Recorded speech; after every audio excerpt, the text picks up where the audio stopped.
ഇന്നത്തെ 24 മണിക്കൂറിലെ ഒരു 5 സെക്കൻഡ് പ്രവാചകൻ സല്ലല്ലാഹു അലൈഹി വസല്ലമ തങ്ങൾക്ക് വേണ്ടി നിങ്ങൾ മാറ്റിവെക്കാൻ സാധിക്കുമോ? പ്രവാചകൻ്റെ വിഷയത്തെക്കുറിച്ച് ഞാൻ സംസാരിക്കുമ്പോൾ അത് ഇഷ്ടമില്ലാത്തവർക്ക് ഇപ്പം തന്നെ സ്കിപ്പ് ചെയ്തു പോവാം. പക്ഷെ ഇവിടെ ഇത് വീഡിയോ കേൾക്കാൻ വേണ്ടി പ്രവാചകൻ്റെ വിഷയം പറഞ്ഞപ്പോൾ അതെനിക്ക് കേൾക്കണമെന്നുള്ള ഉന്മേഷത്തോടെ നിൽക്കുന്ന നിങ്ങളോടല്ല എനിക്ക് പറയാനുള്ളത്, സ്കിപ്പ് ചെയ്തു പോയവരോടാണ്. നാളെ അള്ളാഹുവിൻ്റെ കോടതിയിൽ മഹ്ശറയിൽ സിറാത്ത് പാലം എന്നുള്ളൊരു പാലമുണ്ട്.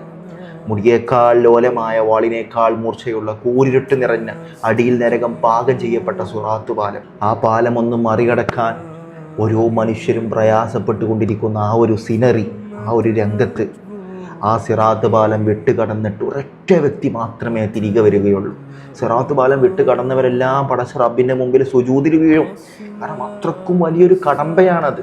ആ പാലം മറികടന്നിട്ടും തിരികെ വരിക ഒരൊറ്റ വ്യക്തി മാത്രമേ ഉള്ളൂ, പ്രവാചകൻ സല്ലല്ലാഹു അലൈഹി വസല്ലം. നമ്മുടെ മുത്തുനബി സ്വന്തം ഭാര്യയെയോ സ്വന്തം മക്കളെയോ അന്വേഷിച്ചിട്ടല്ല, എൻ്റെ ഉമ്മത്തിൽ ഈ പറയുന്ന ഞാനും ഇത് കേൾക്കുന്ന നിങ്ങളിലും ഈ സ്കിപ്പ് ചെയ്ത പോയ മനുഷ്യന്മാരിലും ആരെങ്കിലും ഒരാൾ സിറാത്ത് പാലം വിട്ടുകിടക്കാൻ പ്രയാസപ്പെട്ടിട്ടുണ്ടോ എന്ന് നോക്കാൻ വേണ്ടി പ്രവാചകൻ സല്ലല്ലാഹു അലൈഹി വസല്ലം തങ്ങൾ തിരികെ വരുമെന്ന് പറയുമ്പോൾ ഈ ഉമ്മത്തിനെ പ്രവാചകൻ സല്ലല്ലാഹു അലൈഹി വസല്ലം തങ്ങൾ എത്രയധികം പ്രണയിച്ചു. സ്വല്ലു അലൻ നബി സ്വല്ലല്ലാഹു അലാ മുഹമ്മദ് സ്വല്ലല്ലാഹു അലൈഹി വസല്ലം. ഒറ്റ സ്വലാത്ത്, ഈ ഒരു സ്വലാത്ത് കൊണ്ട് പടച്ച റബ്ബ് നിങ്ങളെ 10 സ്വലാത്ത് കൊണ്ട് റെസ്പെക്റ്റ് ചെയ്യുമെന്നാണ്.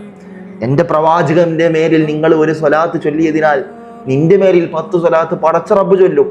മാഷാ അല്ലാഹ്, എത്ര അത്ഭുതകരമായ, എത്ര സുന്ദരമായ ഒരു നിമിഷം. മറ്റുള്ളവരിലേക്ക് വീഡിയോ ഷെയർ ചെയ്യുക. നിങ്ങൾ കാരണം വേറൊരു വ്യക്തി ഈ സ്വലാത്ത് ചൊല്ലിയാൽ അതിൻ്റെ കൂലി, തത്തുല്യ പ്രതിഫലം നിങ്ങൾക്ക് കൂടിയാണ്.